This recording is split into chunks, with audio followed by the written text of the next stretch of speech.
Good morning. Good morning ma'am. शुभ सकाळ ma'am. सुप्रभात.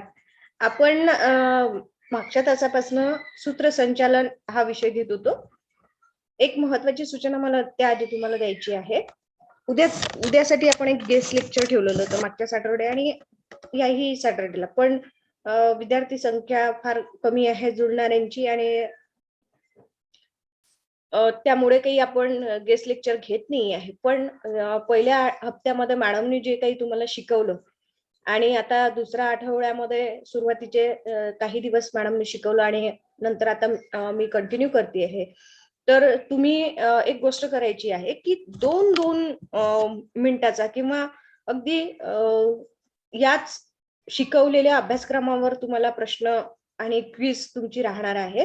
तर अगदी 2 मिनिटाचं तुम्ही स्वतःच तयारी करायची वक्तृत्वाची 2 मिनिटाची आणि तुम्हाला वाटेल त्या विषयावर तुम्ही उद्याच्या तासाला बोलू शकाल. म्हणजे सॅटरडे आपण एकतर पहिले ग्रुप डिस्कशन वगैरे ठेवणार होतो, पण आता ते कसं पॉसिबल होईल त्यापेक्षा आपण आपला विषय वक्तृत्व कला आहे आणि त्याआधी शुद्ध लेखनाचे नियम आपण शिकलेलो आहोत. भाषेसंदर्भातल्या सगळ्या बाबी मॅडमने तुम्हाला सांगितल्या आहे. त्या संदर्भात सुद्धा तुम्ही काय करायचं आहे, तुम्ही ती तयारी करायची आहे. तुमच्याकडे अगदी आपण पहिल्या वर्गापासून व्याकरण शिकतो किंवा आपले अनेक पुस्तकं असतात की आपल्या घरी येणारे मासिक आहे, वर्तमानपत्र आहे. मराठी भाषा दिनाच्या निमित्ताने अनेक वर्तमानपत्रांमध्ये चांगले चांगले लेख येत असतात. तर जसं जसं तुम्हाला ज्या ज्या ठिकाणाहून जे जे शक्य होते माहिती मिळवणं, अशा पद्धतीची माहिती मिळवून एक 2 मिनिटाचं स्पीच तुम्ही तयार करायचं. ते भाषेवरचंही चालेल, लेखन नियमावरचं चालेल, वक्तृत्व कला त्याच्यामधनं तुमची दिसूनच येणार आहे. तर पूजा, प्रतीक्षा, रोशन, चैताली, छकुली, अविष्का, अभिषेक, सगळी ही जी सगळी मुलं तुम्ही आहेत ती कंटिन्यू प्रेझेंट आहात, कंटिन्यू तुम्ही लेक्चरला आहे. आणि म्हणजे हा अनुभव तुमचा तुम्ही लेक्चरला असण्याचा आम्हाला जेव्हा रेग्युलर शिकवत होतो तेव्हाचा सुद्धा आहे. तर त्याच्यामुळे तुम्ही हे सगळं करणार आहात, हो नाही उत्तर द्या मला. ओके, ठीक आहे. ज्यांना करायचं नाही त्यांच्यावर आपल्याला काही जबरदस्ती नाही, पण तुमच्यासाठीच हे सगळं आपण उपक्रम राबवतो आहे. तर तुम्ही जर केलं तर ते फार बेटर असेल.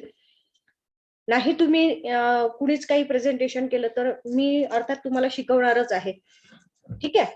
तर आज आपण मागच्या तासाला सुरू केलेला जो विषय होता, ओके, ज्यांना करायचं आहे त्यांचं स्वागतच आहे. कारण तुम्हाला बोलण्याची संधी दिल्याशिवाय आम्ही काय शिकवलं किंवा आम्ही शिकवलेलं तुम्हाला कितपत कळलं हे आम्हाला नक्की कळणार नाही. त्याच्यामुळे तुम्ही बोललात की आम्हाला अजून चांगल्या पद्धतीने उभारी येते की यांना हे चांगल्या पद्धतीने कळलं. ठीक आहे, तुमचं शिकणं हे आमच्यासाठी नवी उभारी देणार असते. तर आपण आता सूत्रसंचालन हा भाग शिकत होतो. आता सूत्रसंचालन हे शिकत असताना मी तुम्हाला ह्या सगळ्या बाबी सांगितल्या. सूत्रसंचालन कसे करावे, सूत्रसंचालन करण्याची पूर्वतयारी कशी असावी. बरेच वेळा काय होतं की अचानकपणे आपल्याला एखाद्या छोट्याशा कार्यक्रमाचं सूत्रसंचालन करण्यासाठी कुणीतरी सांगतं आणि त्यावेळी आपल्याला सूत्रसंचालन म्हणजे काय किंवा सूत्रसंचालन कसं करायचं ह्या गोष्टी आपण शिकलेल्या नसतो. मला असं वाटतं की आतापर्यंत तुम्ही 12वी पर्यंत जो काही अभ्यासक्रम शिकला त्या अभ्यासक्रमामध्ये कुठेही तुम्हाला असा खूप भर देऊन असा भाग झालेला नसेल की सूत्रसंचालन करताना काय तयारी करायला पाहिजे किंवा नेमके सूत्रसंचालन कसे करायला पाहिजे याविषयीचं अभ्यासक्रम झालेला असेल. आणि आपण अभ्यासक्रमात नसेल तर फारसं वाचन करत नाही, हाही एक आपला चांगल्यापैकी अनुभव आहे. त्याच्यामुळे सूत्रसंचालनाला एकदम जेव्हा आपण अनेक प्रेक्षकांच्या समोर उभं राहतो एखाद्या कार्यक्रमाची सूत्र हातात घेऊन, त्यावेळी बरेच वेळा तो गोंधळ होतो किंवा काही मध्ये उपजतच काही गुण असतात, नेतृत्वाचे गुण असतात किंवा प्रभावी अशी भाषा शैली त्यांच्याकडे असते, शब्दांचा भरपूर असा साठा असतो. अशा व्यक्तीला वेळेवर सुद्धा सूत्रसंचालनासाठी उभं केलं आणि त्याच्याकडे जर प्रसंगावधान असेल तर निश्चित तो प्रसंग चांगल्या पद्धतीनं पार पाडू शकेल. पण प्रत्येकच वेळी हे साध्य होईल, प्रत्येकच वेळी हे जमेल असं नाही. मग सूत्रसंचालनाकडे म्हणजे जसं आपण एखाद्या कुठल्याही कलेकडे, कला ही जर आत्मसात करायची असेल म्हणजे आपल्या व्यक्तिमत्वामध्ये कुठलं ना कुठलं एक चांगलं वैशिष्ट्य, चांगली गुण असतातच. मग कुणाला चित्रकला जमतं, कुणाला गायन कला जमते, कुणाला विविध ज्या कला गुण आहे, म्हणजे वक्तृत्व ही सुद्धा कला आहे, सूत्रसंचालन ही सुद्धा कला आहे, भाषा प्रभुत्व आहे. तर या सगळ्या गोष्टीमधलं कुठलं तरी म्हणजे कुणी सुंदर कथाकथन करू शकेल, कुणी वक्तव्य चांगलं करू शकेल, कुणी अभिनय चांगला करू शकेल, कुणी सुंदर गाऊ शकेल, कुणी नृत्य करू शकेल. नृत्य, नाट्य, संगीत, साहित्य या सगळ्याच प्रकारामध्ये आपली छाप उमटवणारे विविध व्यक्तिमत्व आपल्या समोर असतात. मग ही जी व्यक्तिमत्व आहे, आज आपल्याला काय दिसतं आहे की ती आपल्या वेगळेपणाने, आपल्या वेगळ्या शैलीने, आपल्या कौशल्याने एक स्वतःचं अस्तित्व, स्वतःची ओळख तयार करत असतात. सूत्रसंचालक करणे हे वरवर वाटत असलेलं हौशी काम किंवा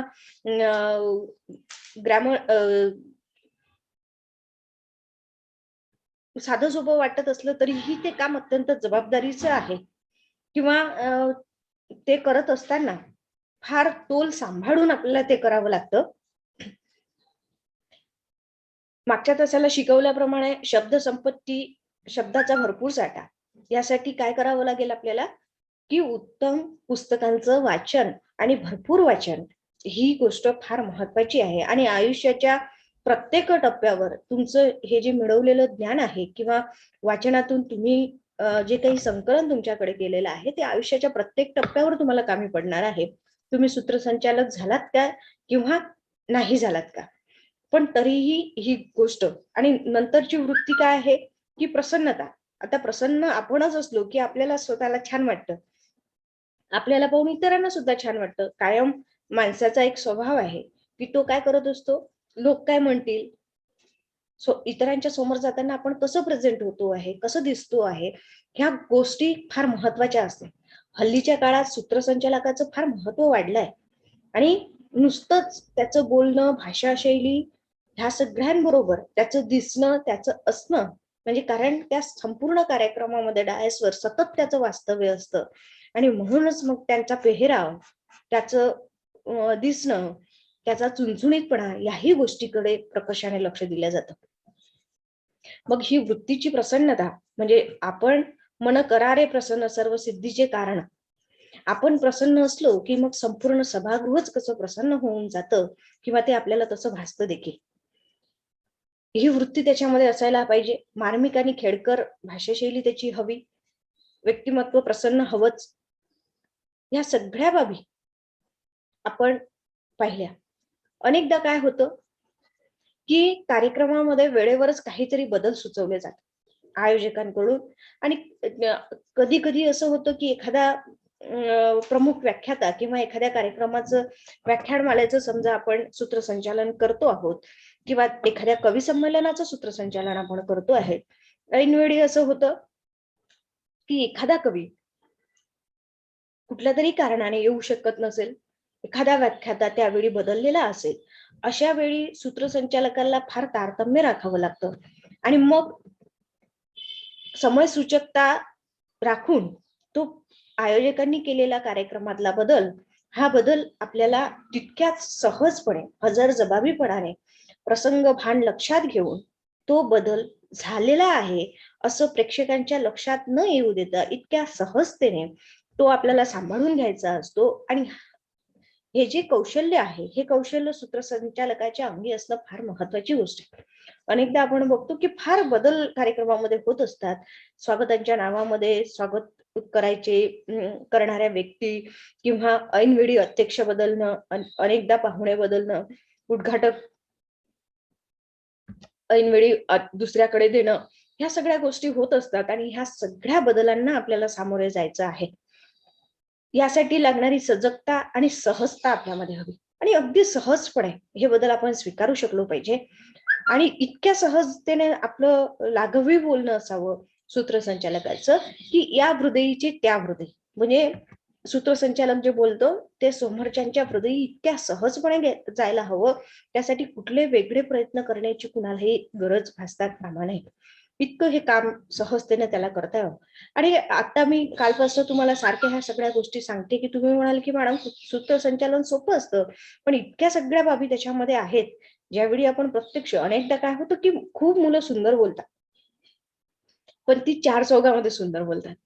ती व्यासपीठावर विचारपीठावर गेली की त्यांचं ते बोलणं कुठेतरी अडखडतं, शब्दांमध्ये भारावलेपणा येतो, शब्दांचा पोत बदलतो, आवाजामध्ये कुठेतरी थरकाप यायला लागतो, कधी कधी तर अनेकांच्या हातापायामध्ये सुद्धा थरकाप येतो. ह्या सगळ्या गोष्टी आपण जर प्रथमताच एखादी कृती करत असू तर होत असेल, पण यासाठी सराव आणि सातत्य ह्या ज्या बाबी आहेत त्या फार महत्वाच्या आहेत. त्या कशा आहेत की तुम्ही सारखे सारखे जर ह्या गोष्टी करत राहिल्या, अगदी छोट्या छोट्या कार्यक्रमाचं सूत्रसंचालन असेल, घरातल्या घरात किंवा कौटुंबिक स्वरूपाचे कार्यक्रम असतील किंवा गाव पातळीवरचे छोटे छोटे उत्सव असतील, कार्यक्रम असतील, यामध्ये तुम्ही जर आपलं नेतृत्व गाजवायला लागले तर निश्चितच एक सुंदर सूत्रसंचालक निवेदक म्हणून चांगल्या संधी तुमच्या समोर तुमच्या व्यक्तिमत्वाला साजेशा संधी निर्माण होतील, प्राप्त होतील. नेमकं बोलणं आपण काय पुन्हा एक लक्षात घेतलं पाहिजे. बरेचदा अनेक प्रसंगांचं आपण सूत्रसंचालन बघतो, अनेक कार्यक्रमांचं, त्यावेळी सूत्रसंचालक इतका जास्तीचा बोलत असतो की अनेक कोटेशन त्यानं पाठ केलेलं असतात, अनेक ओळी पाठ केलेल्या असतात, संस्कृतातले श्लोक असतात किंवा कवितेच्या ओळी असतात, कुणाचे तरी कोटेशन्स असतात. हे सगळं तो इतकं सांगत असतो की हे सूत्रसंचालकाला ऐकायला आपण आलो की वक्त्यांना ऐकायला आलो, हाच प्रश्न श्रोत्यांच्या मनामध्ये पडतो. आणि वक्ता बोलून गेल्यानंतर देखील त्याच्यावर इतकं मोठं लांबलचक विवेचन सूत्रसंचालक करत असतो की हे सगळं अनावश्यक आहे. अगदीच काहीच टाकायचं नाही, अगदीच कवितेच्या ओळी म्हणायच्या नाही, अगदीच कोटेशन सांगायचं नाही असं नाही. त्या प्रसंगाला साजेसं अगदी एखाद दुसरं कोटेशन तुम्ही सांगायलाच पाहिजे, कारण ते आवश्यक आहे. आणि असं होत असेल की कुठेतरी दुसरा व्याख्याता बोलायला थोडा वेळ आहे, एखाद्याच्या व्यक्तिमत्वाला साजेशी कुठली तरी ओळ तुमच्याकडे आहे, त्यावेळी तुम्ही ती निश्चित सांगितली पाहिजे. पण खूप फाफट पसारा मांडत बसण्यामध्ये काहीही अर्थ नाही. या सगळ्यांचा अर्थ काय आहे की नेमकं आणि नेटकं असणं खूप गरजेचं आहे. बोलणं देखील तितकंच नेमकं असायला हवं. योग्य शब्दांची मांडणी करायला पाहिजे. योग्य शब्दांची मांडणी म्हणजे काय की बरेचदा कुठला शब्द कुठे वापरावा, कारण शब्दांचे सुद्धा अर्थ बदलतात. अगदी मराठी भाषा म्हणावी तितकी सोपी नाही. मराठी भाषेमध्ये ऱ्हस्व दीर्घाचे उच्चारण वेगळे केले, न आणि न च उच्चारण वेगळं तुम्ही केलं, च आणि च च उच्चारण तुम्ही वेगळं केलं, म्हणजे एकच च पण कसा उच्चारला जातो यावर सुद्धा त्याचे अर्थ भेद होतात. तुम्हाला व्याकरण शिकत असताना ह्या सगळ्या बाबी सांगितल्या गेल्या. तर हे सगळं शब्दांची मांडणी आपण कसे करतो हे देखील तिथे अत्यंत महत्वाची बाब आहे. आणि सूत्रसंचालन वक्त्यानं जसं हातामध्ये कागद ठेवू नये किंवा मुद्दे काढून त्याने ते सोबत सांभाळू नये, हे पथ्य पाळलं पाहिजे. पण सूत्रसंचालकाला हे पथ्य लागू होत नाही. सूत्रसंचालकांना टिप्पणी काढलेल्या असाव्या, अगदी छोट्यातल्या छोट्या गोष्टी त्यांनी नमूद केलेल्या असाव्या. म्हणजे पाहुण्यांचं आगमन असेल, त्याच्यानंतर उद्घाटन कोण करणार आहे, समयीचं प्रज्वलन कुणाच्या हस्ते होणार आहे, प्रतिमांचं पूजन कोण करणार आहे, ह्या सगळ्या गोष्टी, अगदी कुठल्या पाहुण्याचं स्वागत कोण करणार, ह्या कार्यक्रमाचं प्रास्ताविक कोण करणार, कार्यक्रमामागची भूमिका कथन कोण करणार, या सगळ्या बारीक सारीक ज्या नोंदी आहेत त्या नोंदी टिप्पणीच्या स्वरूपामध्ये सूत्रसंचालकांना ठेवणं अत्यंत महत्वाची बाब आहे. आणि सूत्रसंचालकाचं कार्य काय आहे तर सूत्रसंचालक हा संपूर्ण कार्यक्रम एका धाग्यामध्ये गुंफत असतो. म्हणजे एका फुलामागून दुसरं फुल ओवावं आणि मग त्याची हार बनावा, तशा प्रकारची सूत्रसंचालकाची भूमिका असते. पण या सगळ्या कार्यक्रमापासून, म्हणजे तो या कार्यक्रमाचा भाग आहे, तो या कार्यक्रमाची सांगड घालतो आहे, एकसूत्रता त्याच्यामध्ये आणतो आहे, निवेदन करतो आहे, पण तरीही सूत्रसंचालक या सगळ्यांपासून स्वतःला वेगळा ठेवणारा असला पाहिजे. आणि कार्यक्रमाची सांगड म्हणजे दोन घटनांमधला दुवा म्हणजे सूत्रसंचालक आपल्याला म्हणता येईल. तर इतकं सूत्रसंचालकाचं काम सुटसुटीत असलं पाहिजे आणि हे काम फार जबाबदारीचं आहे. सूत्रसंचालकांच्या बोलण्याकडे संपूर्ण सभागृहाचं लक्ष असतं आणि तो जे बोलतो त्याच पद्धतीने, म्हणजे एक प्रकारचं नेतृत्व गुण का म्हटलं, कारण तो संपूर्ण कार्यक्रम यांनी कवेत घेतलेला असतो आणि सूत्रसंचालक जे जे बोलतो आहे ते ते घडतं आहे. सूत्रसंचालकांनी म्हटलं की प्रमुख वक्त्यांचं स्वागत ही व्यक्ती करेल, तर ती व्यक्ती येऊन त्यांचं स्वागत करून जाते आणि यानंतर अध्यक्षीय भाषण होईल असं जेव्हा सूत्रसंचालक म्हणतो, त्यावेळी त्या संपूर्ण कार्यक्रमाचा अत्यंत महत्वाचा असलेला घटक अध्यक्ष ही आपले भाष्य करतात. म्हणजे सूत्रसंचालक किती महत्वाचा आहे हे आपल्या लक्षात येतं. पण हे काम तितकंच जबाबदारीचं, हुशारीने करण्याचं आणि सावध चित्त ठेवून करण्याचं देखील आहे. सूत्रसंचालकाच्या निवेदनावर त्या कार्यक्रमाची उंची अवलंबून असते. बरेचदा असं काही घडलं तर त्या कार्यक्रमाचा तोल जर सूत्रसंचालकाला सांभाळता आला नाही तर त्याच्यामध्ये सूत्रसंचालकाच्या असमतोलामुळे कार्यक्रमामध्ये बिघाड होण्याची शक्यता नाकारता येत नाही. अशा प्रकारच्या सूत्रसंचालनासाठी लक्षात घ्यावयाच्या काही महत्वाच्या बाबी तुमच्यासमोर मी मांडल्या. त्यानंतर काही सूत्रसंचालनामधून ज्या बाबी आहेत सूत्रसंचालनाच्या याच्यामध्ये, कारण बरेच वेळा काय होतं, भाषा प्रभुत्व हो म्हणजे काय की बरेचदा एखाद्या औपचारिक कार्यक्रमाचं सूत्रसंचालन करत असताना तिथे वापरण्यात येणारी भाषा आणि त्या भाषेवर आपलं असलेलं प्रभुत्व हे फार महत्वाचं आहे. बरेचदा आवश्यक तिथे बोली भाषेचा वापर आपण करूही शकलो तरी देखील प्रमाण भाषेचाच वापर आपण करावा, हे साधं अलिखित नियम त्यामागे आहे. सूत्रसंचालक कसा असतो की माणसाचा स्वभाव असा आहे की स्वाभाविक आहे, हे आपल्या अवतीभोवती जी काही लोक असतात, आपल्या अवतीभोवती जी काही मंडळी आहे, त्यांचा आपण काय वाचत असतो. कारण इतरांबद्दल आता मला जर कुणी म्हटलं की रोशन कसा आहे, तर मी पटकन त्याच्याबद्दल काहीतरी सांगेल, कारण इतक्या दिवसात त्याच्या मला झालेला सहवास असेल किंवा ज्या ज्या प्रसंगाला तो माझ्या सामोरे आला मला जे आलेला अनुभव असेल तो मी शेअर करणार किंवा त्यावरून त्याचा एक कसा व्यक्तित्व आहे म्हणून सांगणार.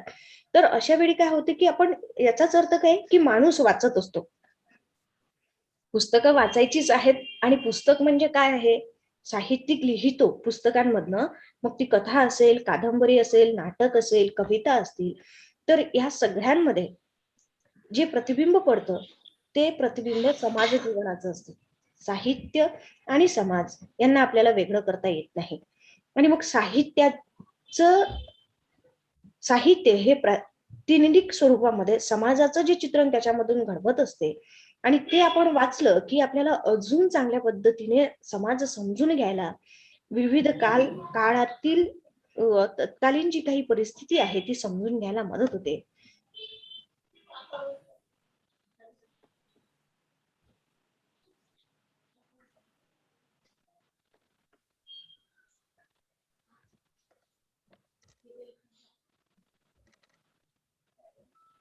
म्हणूनच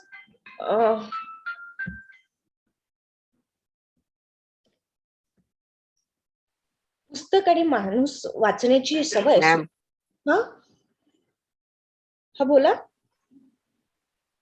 माईक ऑफ करून द्या त्या ताईचा माईक ऑफ करून द्या मॅम. हो हो हो, कुणाचा माईक चालू आहे? एक मिनिट. केला मॅडम तिने. हा हा, केला सगळ्यांचे माईक ऑफ आहे सध्या. तर ही सवय आपल्याला स्वाभाविक असते, म्हणजे आपल्याला जी काही समाजामध्ये व्यक्ती भेटतात, म्हणजे काही काही गोष्टी कशा असतात तर निसर्गदत्त आपण शिकलेलो असतो, फक्त त्या आपण अवलंबतो आहे याच्याकडे आपण बारकाईने लक्ष देत नाही. म्हणजे कसं होतं की आपण सहजपणे आपल्याला भेटणाऱ्या व्यक्तीबद्दल एक अनुमान लावत असतो किंवा त्याच्याबद्दल पटकन बोलतो, त्याच्या स्वभावाबद्दल पटकन बोलतो. म्हणजे काय की सातत्याने एखादी गोष्ट आपल्या समोर येते त्यावेळी आपण म्हणतो असतो की ही व्यक्ती कशी आहे, म्हणजे चांगली आहे, वाईट आहे, यांचा स्वभाव असा आहे. म्हणजे आपल्याला आलेल्या अनुभवामधून आपण त्या व्यक्तीच्या संपर्कामध्ये जितका काळ असतो त्यावरून आपण त्या व्यक्तीला वाचलेलं असतं किंवा समजून घेतलेलं असतं. ही सवय सूत्रसंचालकाला तर असावीच, पण सामान्य माणसाला देखील माणूस कसा आहे हे ओळखता यावं, पारखता यावं, म्हणजे आपल्याला समाज जीवन जगत असताना त्याचा निश्चितच फायदा होतो.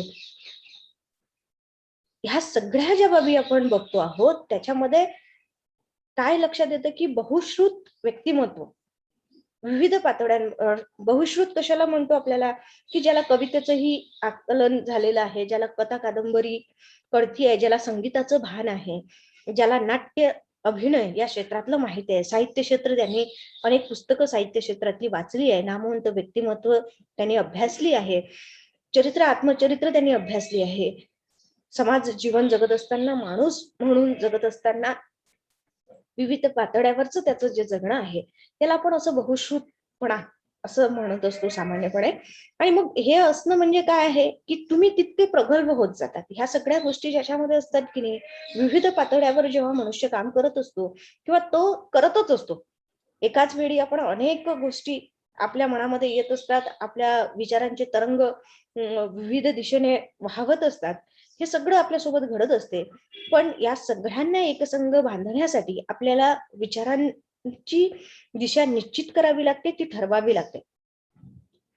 आणि ही गोष्ट आपल्याला महत्वाची, सूत्रसंचालक म्हणून जर आपल्याला आपलं नाव लौकिक मिळवायचं असेल तर त्याने पूर्वतयारी म्हणजे संहिता तयार करावी. मी सांगितलं की संहिता कशी तयार करावी, पूर्वतयारी कशी असावी, म्हणजे आधीच आयोजकांना भेटणं, संपूर्ण कार्यक्रमाचा आराखडा समजून घेणं, त्याचबरोबर जी काही ख्यातनाम व्यक्तिमत्व येणार आहे की ज्यांच्याबद्दल आपण बोलणार आहोत, कुठल्या प्रसंगाच्या अनुषंगाने आपण बोलणार आहोत ते जाणून घेऊन त्याची सगळी टिपणं काढणं, याला आपण सगळ्यांना पूर्व तयारी असं म्हणतो.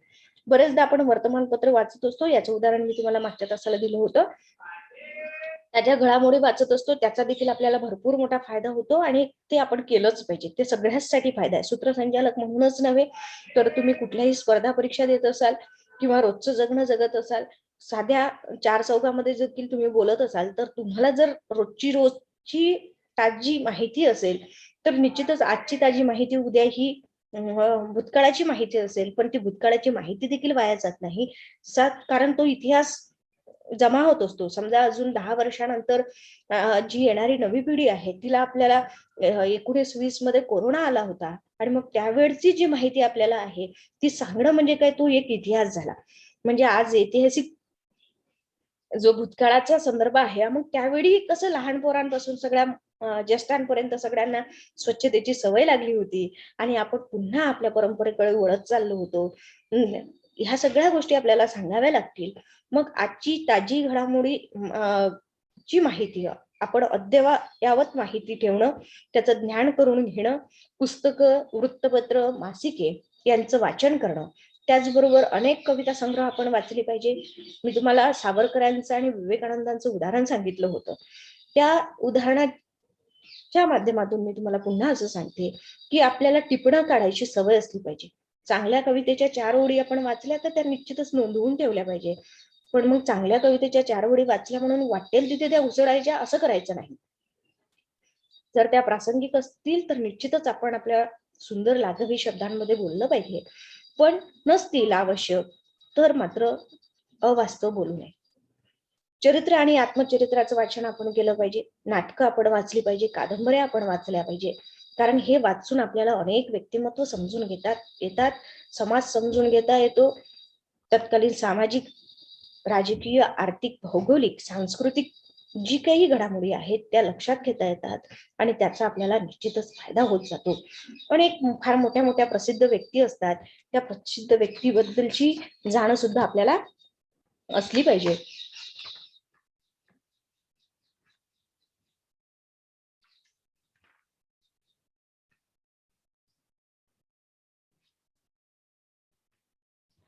याच्यासाठी मी तुम्हाला एक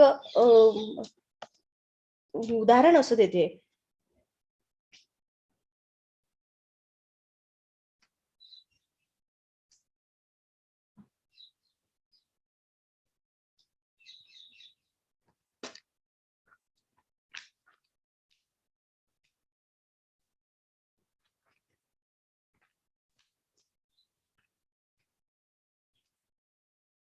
शब्द मांडणी करताना सभ्यता सोडणे ह्या देखील गोष्टी महत्वाच्या आहेत. मला असं वाटतं आपलं 10 मिनिटांमध्ये लेक्चर संपतं. तर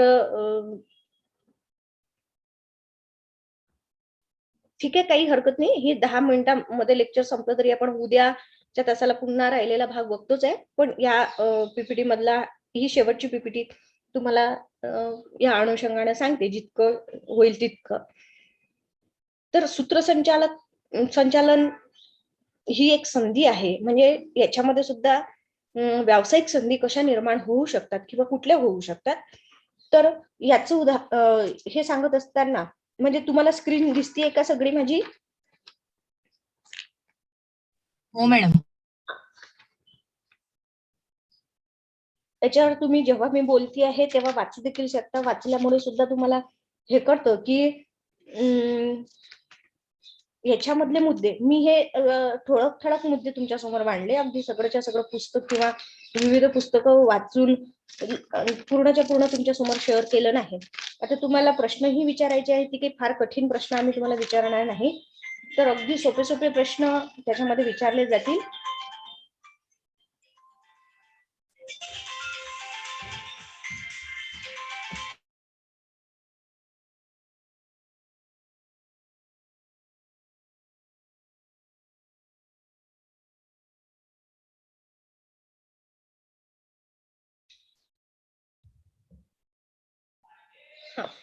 तर सूत्रसंचालन ही कशी संधी आहे बघा. या संधीसाठी म्हणून मी तुम्हाला जे उदाहरण सांगत होते, म्हणजे की माणूस हा मुळातच कसा असतो, अनुकरण प्रिय असतो, तो शिकत असतो, इतरांचं पाहून सुद्धा तो बऱ्याच गोष्टी शिकतो. आइन्स्टाईनचं उदाहरण असं आहे की आइन्स्टाईन बऱ्याच ठिकाणी व्याख्यान द्यायला जायचे आणि मग ते जिथं जायचे त्याच्यासोबत त्याचा ड्रायव्हर असायचा. बरेचदा ते व्याख्यानाला गेले की ड्रायव्हर त्यांना सोडल्यानंतर कुठेतरी भटकायचा आणि व्याख्यान संपल्यानंतरही त्यांना ड्रायव्हरची वाट बघावी लागायची किंवा त्याची शोधाशोध करावी लागायची. मग त्यांनी ठरवलं की आता ड्रायव्हरला सांगितलं की तू कुठेही भटकायचं नाही, मी व्याख्यान देईन, तू समोर बसून ऐकायचं. मग असे त्यांचे सतत कार्यक्रम व्हायचे आणि मग तो ड्रायव्हर साहेबांचं भाषण त्या सभागृहामध्ये बसून ऐकायचं. तो ड्रायव्हर जरा धिटाईचा होता आणि मग तो साहेबांना एक दिवस म्हणाला की साहेब, तुम्ही जे भाषण करता ते ऐकून माझ्या पाठ झालं आणि मी सुद्धा तसं भाषण करू शकतो. आइन्स्टाईन म्हणाले की ठीक आहे. मग आता आइन्स्टाईनला पुढे जेव्हा भाषणाला जायचं होतं त्यावेळी त्यांनी त्यांना स्वतःचे कपडे घालून दिले आणि स्वतः ड्रायव्हरचे कपडे घालून सभागृहामध्ये बसले. खरोखरीच तो अगदी त्यांच्यासारखा बोलू लागला, वक्तव्य दिलं. एका कुठल्या तरी चाणाक्ष प्रेक्षकांच्या चुनुक्षी त्याला कल्पना आली असावी किंवा तर त्यांनी एक गणिताचा प्रश्न त्याच्या ड्रायव्हरला विचारला की जो आइन्स्टाईन म्हणून भाषण देत होता. तर तो ड्रायव्हर इतका हजरजबाबी किंवा समयसूचकता त्याच्यामध्ये इतकी चांगली होती, त्यांनी अगदी सहज उत्तर दिलं की इतकं सोपं, याचं उत्तर तर माझा ड्रायव्हर सुद्धा देऊ शकेल. आता त्याचा ड्रायव्हर म्हणजे कोण होता? तर ही जी आहे अशा ज्या बाबी आहेत, अशा जे छोटे छोटे नुसके आहेत ते देखील आपल्याला माहित असले पाहिजे. अनेक जाहीर कार्यक्रम जे असतात त्या जाहीर कार्यक्रमांमधून अनेक प्रकारचे किस्से आपल्याला अशाच प्रकारचे ऐकायला येते. म्हणजे ज्यावेळी तुम्ही याच्या संधी म्हणून याच्याकडे बघता त्यावेळी अनेक जाहीर कार्यक्रम म्हणजे जसं गाण्याचे कार्यक्रम आहे, गेम शो आहे, टॉक शो हल्ली खूप जोरात चाललेला आहे, मनोरंजनाचे कार्यक्रम आहेत, अनेक विनोदी कार्यक्रम आहे, बक्षीस समारंभ, गौरव सोहळे, कवी संमेलन, संवाद, परिसंवाद, मुलाखती, रियालिटी शोध, निवेदक, रेडिओवरचा निवेदक, दूरचित्रवाणीवरचा FM चे विविध सरकारी आणि खाजगी चॅनल्स आहेत. दूरचित्रवाणीवर विविध चॅनल्स आहेत, तुम्हाला माहित आहे. निवेदक, चर्चासत्र, व्याख्यानमाला आणि कॉर्पोरेट सेक्टर. हे मी अगदी थोडक्यामध्ये तुम्हाला सांगितलं की टाइम आउट होतो आहे म्हणून. पण या सगळ्या क्षेत्रांमध्ये खूप मोठ्या संधी आज आपल्याला असलेली दिसते. तुम्ही छोट्यातला छोटा कार्यक्रम पहा, अगदी तुम्ही टीव्ही बघतच असता आणि मग टीव्ही बघत असताना तुम्हाला एक लक्षात येईल की प्रत्येक कार्यक्रमाला निवेदक हा आहे. आणि ही निवेदकाचं काम करणार. आणि तो मी जसं तुम्हाला म्हंटल की बरेच वेळा आज काय झालंय, आपल्या असण्याला सुद्धा, आपल्या दिसण्याला सुद्धा फार महत्व प्राप्त झालंय. नवे नवे तर अनेकदा तर असं असतं की माणूस असण्यापेक्षा कसा दिसतो याकडे लोकांचा फार मोठा कल असतो.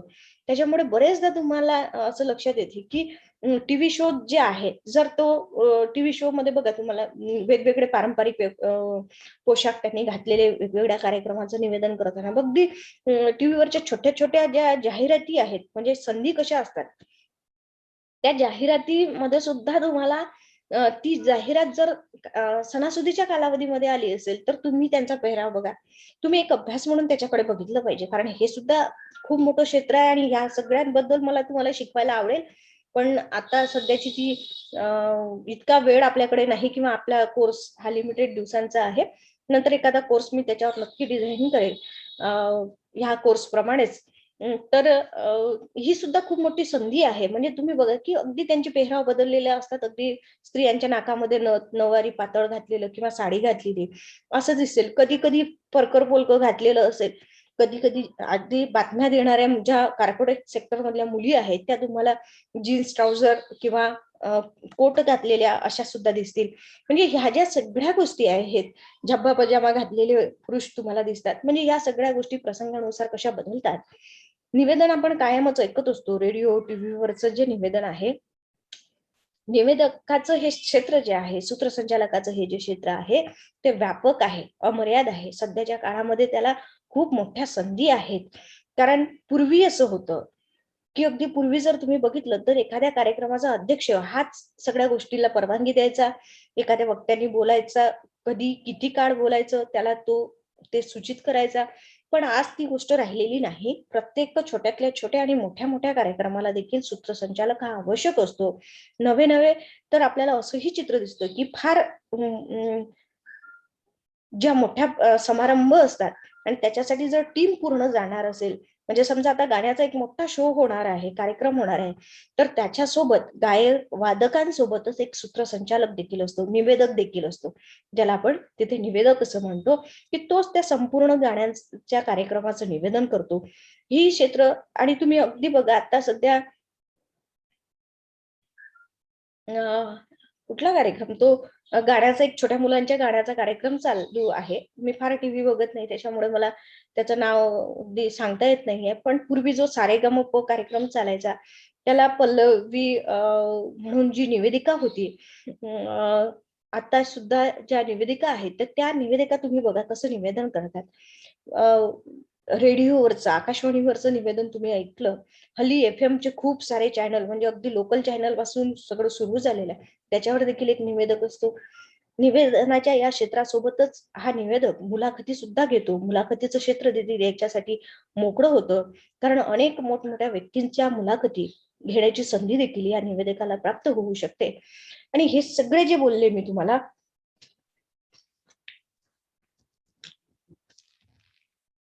पूर्वीपेक्षा आता जे सगळे कार्यक्रम आहेत त्याचं स्वरूप आज बदललं आहे. प्रत्येक गोष्टीला व्यावसायिक रूप प्राप्त झालेलं आहे. त्याचबरोबर लोकांचा करमणूक आणि ह्या सगळ्या क्षेत्रांकडे बघण्याचा दृष्टिकोन सुद्धा बदललेला आहे. आणि या बदलत्या काळामध्ये तर ही सगळी क्षेत्र बदललेली असताना आपण सुद्धा बदल स्वीकारून आपल्या व्यक्तिमत्वामध्ये काय बदल घडवून आणू शकू आणि आपण कुठल्या संधी आपल्यासाठी निर्माण करू शकू, हे अत्यंत महत्वाची गोष्ट आहे. कारण संधी तुमच्यापर्यंत येईल, पण तुम्हाला त्या संधीचं सोनं करण्यासाठी स्वतःला पहिल्यांदा ओळखलं पाहिजे. स्वतः आपण काय करू शकतो किंवा आपल्यामध्ये कुठले गुणकौशल्य आहे, या अनुषंगाने ज्यावेळी आपण ते ओळखून तयारीला लागू त्यावेळी निश्चितच तुम्ही त्या क्षेत्रामध्ये भरारी घेतल्याशिवाय राहणार नाही. एक गोष्ट बरेचदा अशी होताना दिसते, हल्लीचे पालकही तसे नाहीत. पूर्वी असं असायचं की पालक जे म्हणतील ते विद्यार्थी शिकायचे आणि मग गावामध्ये संधी नसायच्या, शाळा नसायच्या. आज तसं राहिलं नाही. ऑनलाईन मुळे तर इतकं सोपं झालं की अगदी तुम्हाला कुठलंही परदेशातलं शिक्षण घ्यायचं असेल, म्हणजे आज अगदी लहान लहान पोरं कोडिंग, ॲनिमेशन याचं शिक्षण घेते आहे. अनेक पोरं गिटार वादन करणं हे सगळं ऑनलाईन शिकतायत. अनेक संगीताचे क्लास शिकत आहेत. अनेक कार्टून्स कसे बनवायचे हे शिकतात. हे का बरं शक्य झालं? हा जर क्लास जर दिल्लीत चालू असेल तर तुम्ही ऑनलाईन पद्धतीने अमरावतीत करू शकता. अमरावतीत कशाला, ज्या लहान सहान खेड्यामध्ये तुम्ही राहत असाल तिथे तुम्ही करू शकाल. अनेकदा तुम्हाला तुमची स्क्रिप्ट तयार करून